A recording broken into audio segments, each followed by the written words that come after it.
আসলে বাচ্চা কখন প্রস্রাব করবে, কখন পায়খানা করবে, আসলে নবজাতক শিশু নিয়ে আমি কথা বলতেছি। যখন একটা নবজাতক শিশু জন্মগ্রহণ করে, পরিবারের অনেক উৎকণ্ঠা, অনেক আগ্রহ থাকে, সাথে সাথে আবার অনেক দুশ্চিন্তাও চলে আসে।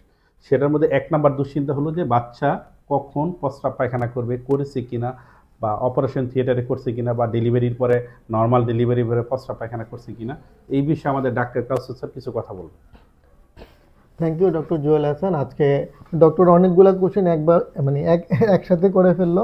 প্রথম যেই কোশ্চেনটা সেটা হচ্ছে যে একজন নবজাতক জন্মের পর কখন প্রস্রাব করবে। যেমন একজন শিশু জন্মের পর প্রথম 24 ঘন্টা একবার প্রস্রাব করবে এবং এটা স্বাভাবিক। যদি 24 ঘন্টা না করে আমরা 48 ঘন্টা পর্যন্ত অপেক্ষা করব। যদি 48 ঘন্টা একটা বাচ্চা প্রস্রাব করে সেটা স্বাভাবিক। এবং তাছাড়াও আমরা আমাদের এই প্রস্রাবের ব্যাপারে কিছু ব্যাপার জানা আছে, জানা দরকার। যেমন একটা শিশু জন্মের পরে প্রথম দিনে একবার প্রস্রাব করবে, দ্বিতীয় দিনে 2 বার, তৃতীয় দিনে 3 বার, 4 নাম্বার দিনে 4 বার, 5 নাম্বার দিন 5 বার। 5 নাম্বার থেকে 6 নাম্বার দিন থেকে যদি প্রতিদিন এই 5 থেকে 6 বার প্রস্রাব করে, তখন বুঝতে হবে শিশু যে মায়ের বুকের দুধ খাচ্ছে সেটা স্বাভাবিক। অর্থাৎ মায়ের বুকে যে দুধ রয়েছে সেটা পর্যাপ্ত পরিমাণে রয়েছে, শিশুকে সেই ক্ষেত্রে বাইরের কোনো দুধ শুরু করার প্রয়োজন নেই। এবং তারপর আসি দ্বিতীয় কোশ্চেন, সেটা হচ্ছে যে একজন নবজাতক জন্মের পর কখন পায়খানা করবে, তাই তো? জি। একজন নবজাতক জন্মের পর প্রথম 24 ঘন্টায় একবার পায়খানা করবে, সেটাই স্বাভাবিক। এবং যদি 24 ঘন্টা পরে পায়খানা না করে, সেই ক্ষেত্রে আমরা ডাক্তারের পরামর্শ নিতে পারি। যেমন একটা রোগের কথা আমি বলি, যেমন অনেক সময় দেখা যায় যে মায়ের হাইপোথাইরয়েড থাকে, অর্থাৎ হাইপোথাইরয়েড মাদার। সেই ক্ষেত্রে বাচ্চা জন্মের পর 5 থেকে 14 দিনের মধ্যে কি করতে হয়, বাচ্চারও থাইরয়েড পরীক্ষা করে দেখতে হয়। যদি আমরা বাচ্চার থাইরয়েড পরীক্ষা করে না দেখি, যদি বাচ্চার থাইরয়েড হরমোন কম থাকে, তখন দেখা যাবে যে স্বাভাবিক একজন বাচ্চার যেই রকমভাবে বুদ্ধি হওয়ার কথা, ব্রেনের যে ডেভেলপমেন্ট হওয়ার কথা, হাইপোথাইরয়েড বাচ্চার কিন্তু ডেভেলপমেন্ট হবে না।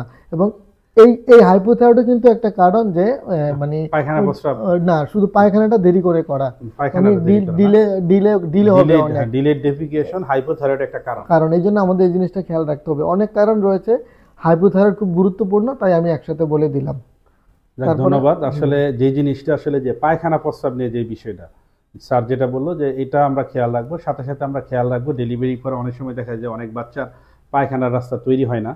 আমরা এরকম পেয়েছি যেটা ইমপারফোরেটেড অ্যানাস থাকে, তো সেটাও আমরা চেক দিয়ে নিব। অনেক সময় দেখা যায় যে প্রস্রাবের যখন আমরা বাচ্চা তুলা দিয়ে ডেকে নিই বা কোনো কিছু থাকে, তখন প্রস্রাবের রাস্তাটা ব্লক হয়ে থাকে।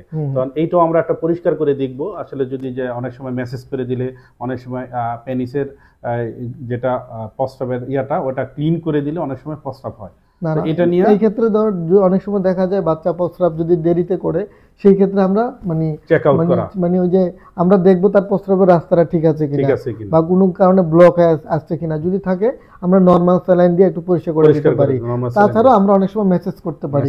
আমরা ওই যে লোয়ার অ্যাবডোমেন, একদম প্রস্রাবের রাস্তার উপরে, যেটা বলি পিউবিক রিজন, আমরা মেডিকেল টার্মে যেটা বলি তলপেট বলি, সেখানে আমরা একটু গরম বা একটু ইয়ে দিয়ে কোনো কিছু দিয়ে একটু মেসেজ করে দিতে পারি, সেই ক্ষেত্রে অনেক সময় বাচ্চা আসলে এই জিনিসটা আসলে অনেকে আমাদের প্রশ্ন করে, তাই আপনাকে জিজ্ঞেস করলাম। ধন্যবাদ আসলে গুরুত্বপূর্ণ পরামর্শটা আমাদের দেওয়ার জন্য। যারা যারা এই বিষয়ে জানেন না, আমাদের ভিডিওটা সম্পূর্ণ দেখবেন, ইনশাআল্লাহ আপনাদের উপকারে আসবে।